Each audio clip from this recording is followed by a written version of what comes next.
Bonjour, je suis Emmanuel Boutin, j'ai 28 ans et je suis ancien pompier de Paris.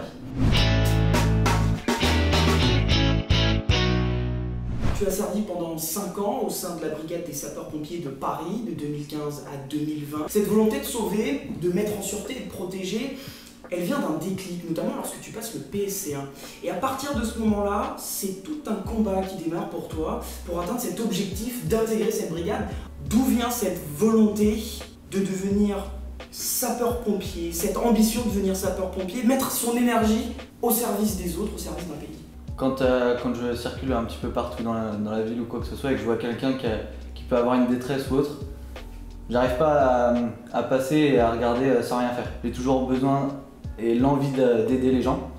C'est plus fort que moi, je peux pas faire autrement. Quand j'ai commencé à découvrir le PSC1, justement comme tu l'as dit, c'était une découverte et comme tu l'as dit, c'était un déclic. Je ne me voyais pas faire autre chose après, et donc j'ai essayé d'évoluer. Et c'est là où j'ai compris que c'était la voie que je souhaitais. Et donc là, tu pars de zéro, tu t'engages dans cette voie-là. Or, on le sait, on vient de le dire, devenir sapeur-pompier de Paris n'est pas accessible à tous. Ça fait partie du corps militaire, il y a des étapes. Comment tu t'es préparé à quelles ont été ces difficultés, ces étapes, et comment tu t'es préparé toi pour à affronter ces étapes? Déjà, la première chose, le plus dur, c'était physiquement. Même si j'ai toujours été sportif depuis mon plus jeune âge, j'ai toujours fait du foot, etc. Donc les efforts physiques, je connaissais un petit peu, mais c'était pas le même domaine. Là, c'était vraiment des efforts physiques au niveau poids de corps, et ça, c'est quelque chose que je connaissais pas forcément particulièrement. Donc pour ça, je me suis vraiment préparé dans une salle de sport, où là, j'ai contacté un coach sportif dans une salle pour vraiment me préparer à fond et pour pouvoir justement être au top quand les tests allaient se passer. Et après, il y avait la course à pied aussi qui était une grosse étape, mais ça, j'avais déjà un peu une base par rapport au foot.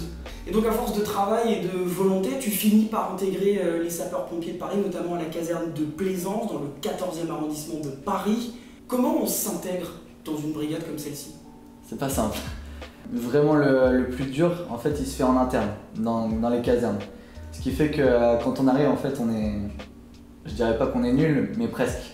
Il nous manque énormément de choses vraiment à encore façonner. Il faut vraiment se montrer à 100% pour pouvoir justement montrer aux autres qu'on n'est pas là pour rien. Tu parlais des interventions. On sait qu'en France, on compte 1157 interventions par jour, soit une toutes les 60 secondes face à des situations diverses et variées.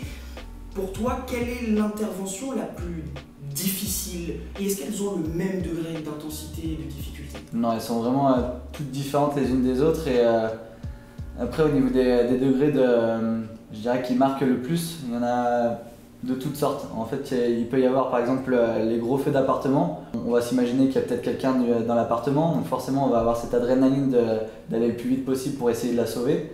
Celles qui sont après le plus marquantes aussi, c'est les suicides. Parce que ceux qui vont se suicider par exemple de 8 ou 9 étages, quand on va les retrouver à l'arrivée, ça va pas être forcément très joli à voir. Ceux qui se suicident aussi sous le train, sachant que moi, vu que j'étais dans le 14e, justement, j'étais à côté de la gare Montparnasse. Il y avait aussi tout ce qui était métro sur Paris, et ça arrivait vraiment très régulièrement que les gens se jettent sous le métro. Et notre travail, il est très délicat dans ce cas-là, parce que c'est aller chercher les membres sectionnés, les petites parties de corps qui restent. Donc ça, forcément, c'est des choses qui restent en tête. Et comment on fait face à ces multiples dangers, à cette pression, et qu'on fait face à la mort? Comment on gère les émotions? Il faut penser à autre chose, et que si jamais on est une éponge et qu'on accumule toutes ces émotions, les émotions des témoins, des familles et tout, des victimes, on s'en sort pas, et malheureusement on ferait des choses qui seraient beaucoup plus graves derrière. Avec les collègues, on essaye de trouver d'autres choses, donc ça peut paraître un peu d'avoir un pas de cœur, parce que par exemple pour un suicide du 8e étage, je me souviens d'une fois où on est sorti de l'intervention, on est allé directement prendre le petit-déj dans la boulangerie qui était en face de l'appartement. Une personne qui voit ça, elle peut se dire mais ils sont sérieux, ils ont encore faim après ça? Mais on n'a pas le choix, parce que sinon autrement on se tire une balle malheureusement après des interventions comme ça. Et quand tu parlais de tes collègues, quand on fait face à tout ça, l'esprit d'équipe dans un métier comme celui-là, il est primordial, il est essentiel, il est nécessaire. Il est obligatoire, parce que si on n'a pas confiance en notre personnel et en nos collègues, on n'avancera jamais. C'est pour ça que du coup en fait on fait tout le temps des séances de sport, on fait tout le temps des séances de sport ensemble pour pouvoir du coup créer une cohésion. Parce que la personne qui va nous peut-être sortir des flammes ou qui va nous aider quand on va avoir des gros feux, ça va être notre collègue qui est tout le temps à côté de nous. Donc si on ne l'a pas et qu'on n'a pas confiance en lui, on s'en sortira jamais. Être sapeur-pompier de Paris, c'est vivre pour la devise « Sauver ou périr ». C'est aussi d'autres symboles, le casque, l'écusson, le matricule. C'est des symboles qui sont importants pour les pompiers. Pour toi, tout ça, ça représente quoi? Alors tout simplement, par exemple, si je prends le casque en premier, le casque c'est toute ma carrière, c'est ce qui représente tout. C'est la première chose que j'ai eue, c'est quelque chose pour moi qui est plus beau.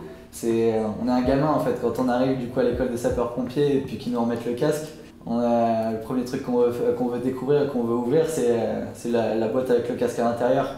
Le polo, on en est fier aussi, mais c'est vrai que le casque c'est sacré, c'est vraiment l'image du pompier, l'image de l'incendie, c'est quelque chose de super important. Si vous rencontriez tous ces jeunes filles ou ces jeunes garçons qui veulent se lancer dans ce métier, qui pensent avoir la vocation d'être sapeur-pompier, vous leur diriez quoi? Il faut de la volonté. Parce que franchement, au tout départ, il y avait des choses qui pouvaient me retenir et qui pouvaient m'empêcher éventuellement d'être pompier de Paris. Par exemple, j'avais une rupture du ligament croisé, je pouvais me dire qu'avec ça c'était mort, que j'avais un problème médical et que j'arriverais jamais à l'être. Comme je l'ai dit, c'était un déclic quand j'ai fait la formation PSC1, c'est quelque chose que j'ai ressenti en moi, j'avais besoin d'aider les gens. Et du coup, à partir de là, après, on fait tout pour y arriver. Je me serais senti, mais alors, hyper mal d'être passé à côté et de me dire que peut-être que j'aurais pu essayer, peut-être que j'aurais réussi. Il fallait que j'essaye pour pouvoir du coup arriver à ça. Fallait le faire, fallait aller au bout. Exactement, parce que sinon j'aurais regretté toute ma vie. Et c'est pas ce que je voulais, et en plus de ça, j'ai réussi et j'en suis le plus fier maintenant. Alors on a quelques images du film Sauver ou périr de Frédéric Tellier, sorti en 2018. Il retrace notamment la vie de Franck, joué par Pierre Niney, sapeur-pompier depuis ses 18 ans. Il va faire face à un sacrifice. Mais c'est un film inspiré de faits réels et notamment connu et reconnu pour son réalisme. Voici 2 extraits qu'on vous propose ici. Guillaume!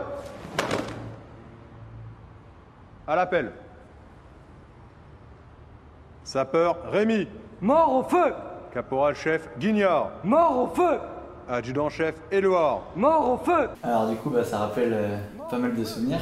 L'étape, la petite cérémonie des morts au feu, c'est tous les lundis matins et forcément ça nous rappelle le slogan Sauver ou périr, parce que du coup c'est toutes les personnes qui sont décédées malheureusement lors d'un incendie. Donc à chaque fois en fait on est en rassemblement tous alignés.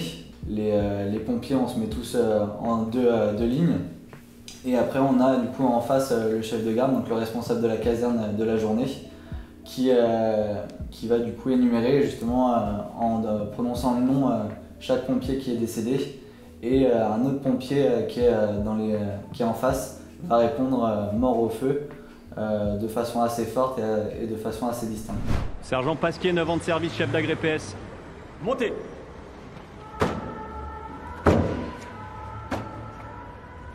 La fameuse planche. Elle est très importante parce que du coup ça représente comme si en fait on tombait d'une fenêtre et qu'on était accroché à l'extérieur quand il y a un feu. Et le but c'est de pouvoir remonter cette fenêtre pour pouvoir se sauver et pas mourir. Donc c'est très important de la faire à chaque fois et de voir justement cette capacité physique de chaque sapeur-pompier.